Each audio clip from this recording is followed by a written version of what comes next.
That right there is called the L'Hopital's rule. We've used it a couple times, but we're going to start adding to our repertoire now. We're going to start seeing, well, is there other things that we can do? And one of the things that we can look at is what happens if we don't have 0 over 0, but maybe we have a limit where the functions equal infinity over infinity. Well, consider this. If you have infinity over infinity, then you can actually manipulate this so that if you did, instead of f of x over g of x, if you manipulate it, notice that this is equivalent. If you did 1 over g of x over 1 over f of x, first I need to make sure that algebraically you're okay with this. Do you understand that this is this? Yeah. Do you see that? So if f of x went to infinity, 1 over f of x goes to 0. Did you catch that? So you're just flipping the... That's right. I'm just kind of doing basically the reverse of a complex fraction. Complex fractions say that what you do is you multiply by the reciprocal. This would, of course, be f of x over g of x. It's the same thing, only we're using it this way and saying, well, check this out.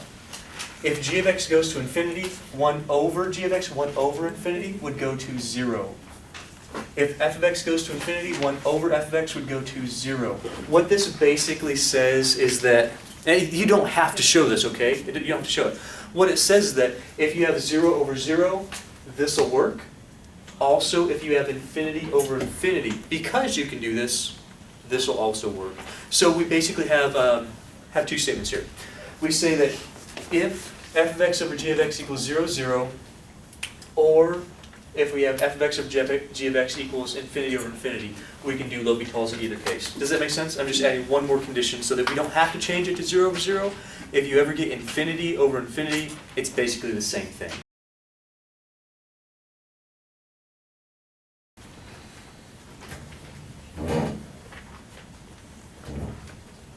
You have 0 over 0 or infinity over infinity first. You have to do it. Let me give you an example about why.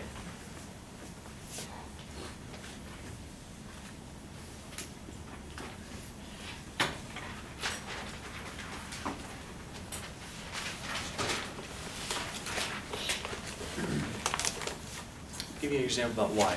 Let's say that I give you the limit of cosine x over x as x approaches 0 from the right-hand side. Look at what's going to happen here.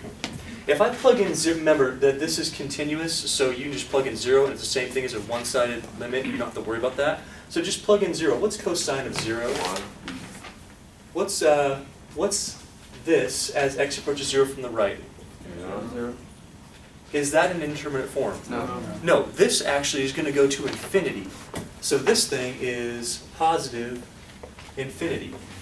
However, let's say that we said, oh, well, wait a minute. Can't I just use L'Hopital's all the time? Look what would happen. If I did L'Hopital's rule, I would get a limit as x approaches 0 from the right. What's the derivative of cosine, please? Negative 9. Derivative of x? 1. This would give us 0 over 1, or 0. Did we get the same thing? No. No. What this is telling you is that L'Hopital's rule does not work unless you have 0 over 0 or infinity over infinity. That's why this is important. You have to make sure that you have that indeterminate form before you start doing all this L'Hopital junk. Does that make sense? Show of hands if you feel okay with that one. So this is 0 over 2 times 0? 0. Can we use L'Hopital's with that? Yep. Fantastic. So we're going to show that. All right, well, let's do a L'Hopital's rule. I know I'm keep asking you, but I want to make sure. Quotient rule or just derivative of the top? Derivative of the top. Just our numerator. So let's do it. Look how nice this becomes. By the way, when you're doing limits, I don't know how strict your Calculus 1 teacher was because I wasn't him or her. I'm definitely not a her. But it wasn't him either. So you need to be writing the limit every single time until you get to actually evaluate the limit. Okay, what you can't do is go, I'm going to ignore that and do the derivative. That doesn't make sense. Okay, you have to have that limit every single time until you actually get the answer. Does that make sense? Yeah. You got to do that. So Derivative of e to the x, what's that? E to the x. Derivative of 1. 0. So this is, E to the x over 2. I love that, over derivative of 2x is just 2. Now, every time you do a L'Hopital, you reevaluate, you see if it works. If it works, you're done. If it doesn't work, if you get 0 over 0, you keep going. If you don't, then you can't use L'Hopitals, you gotta do something else. So, can we plug in 0 here? Let's see, e to the 0 is? 1/2.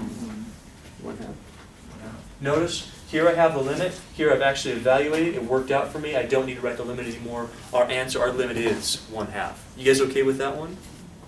Is there any time where I'll just keep taking for like a second and third? Oh, absolutely. You can have multiple, and we're gonna get there.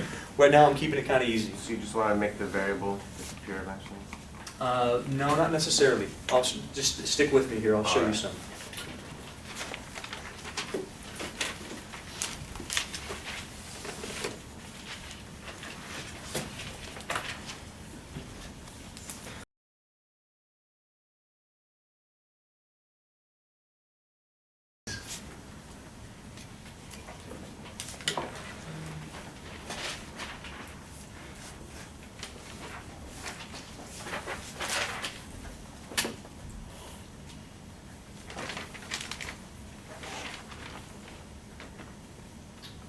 Okay, let's see that one.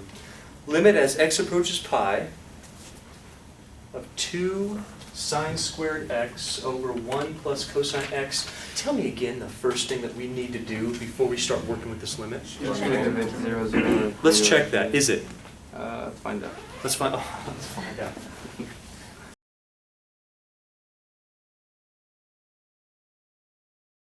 You guys getting the idea so far? Yeah. The idea is check for 0, 0, 0, 0, or infinity over infinity.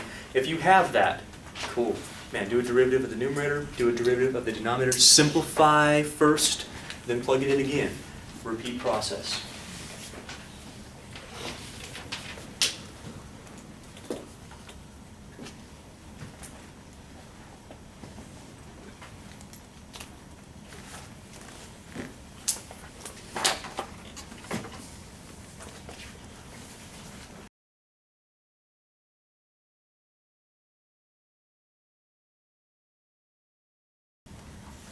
Zero.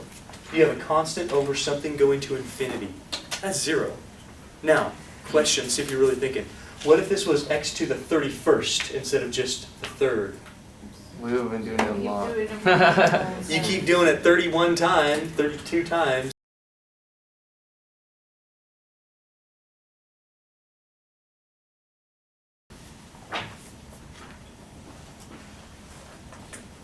Which one we just?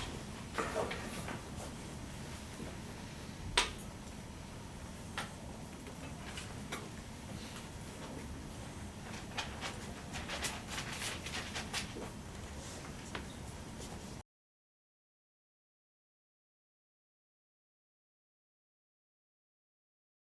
What do you do now? Yay! Go ahead. Do another L'Hopital.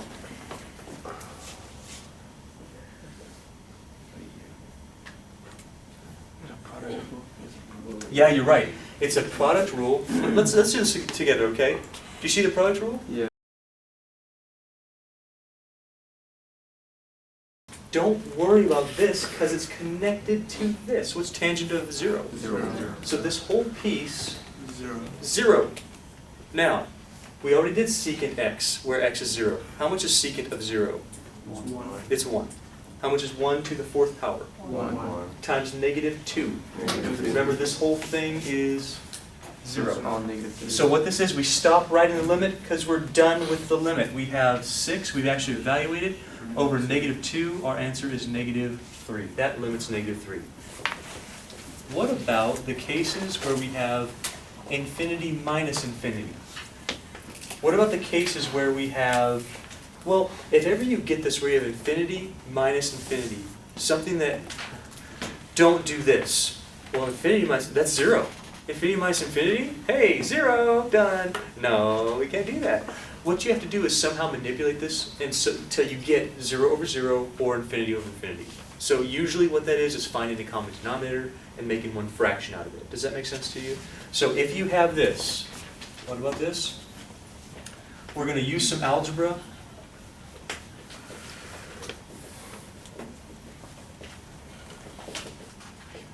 to get either 0 over 0 or infinity over infinity.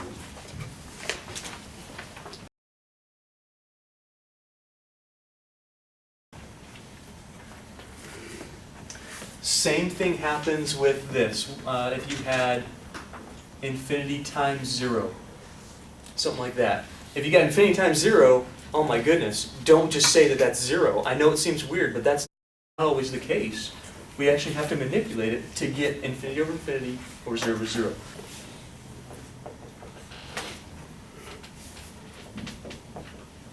Let's look at the limit as x approaches 0 from the right-hand side of 1 over x minus 1 over 1 minus cosine x. Oh, goodness.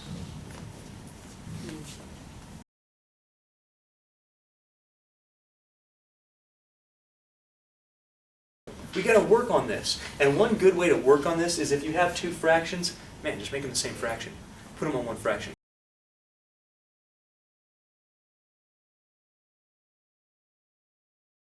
Go on once. Now what are you going to do? Plug in 0. Let's do that. So if we plug in 0 here, look at sine's it's continuous. So the limit as x approaches 0 from the right is the same as the limit as x approaches 0. No big deal. So just plug in 0. What's sine of 0? 0. Minus 1. So we're not getting 0 over 0 here. So we can't do whatever happens, we can't do L'Hopital's rule after this. Are you clear on that? Yeah. We can't do it.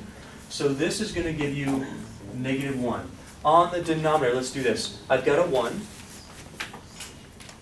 How about cosine of 0? 1. Minus 1 plus 0. So it'd be -1 over 0. Negative 1 over, okay, so negative 1 over, what's that going to be? Negative infinity. Exactly right.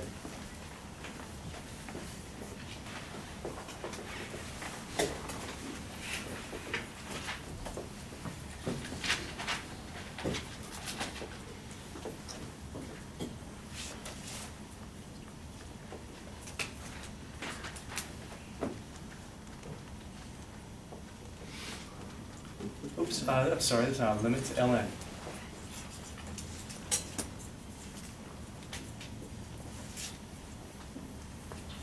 Yeah.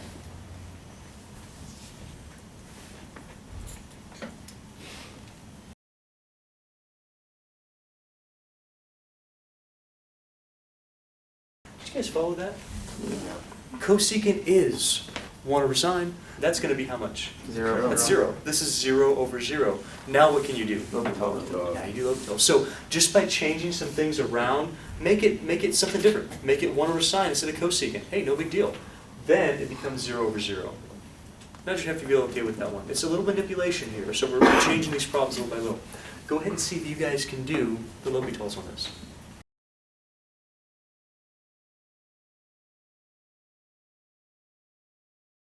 Don't plug anything in yet. Don't do that. What I want you to do right now is simplify. Right after you do this, simplify if you can. Do you see something that simplifies? Cosines are done. Yeah, they're gone. So if we simplify our cosines, wow, the problem that looked like it was going to be really hard becomes really easy. And now we should try to do that, do the plug-in. Now we should try to evaluate the limit. Since we have -1, we know that L'Hopital's rule will not work anymore. Hopefully this thing will work for us. Sine of 0? 0. 1 minus 0? 1. So we have -1 over 1. We have -1. That's the idea. Sometimes we get some really interesting things, interesting limits, and we can do something pretty cool with them. It's probably going to blow your mind a little bit, like a mind grenade. You ready for it? What if I asked you to do the limit as x approaches 0 from the right of this?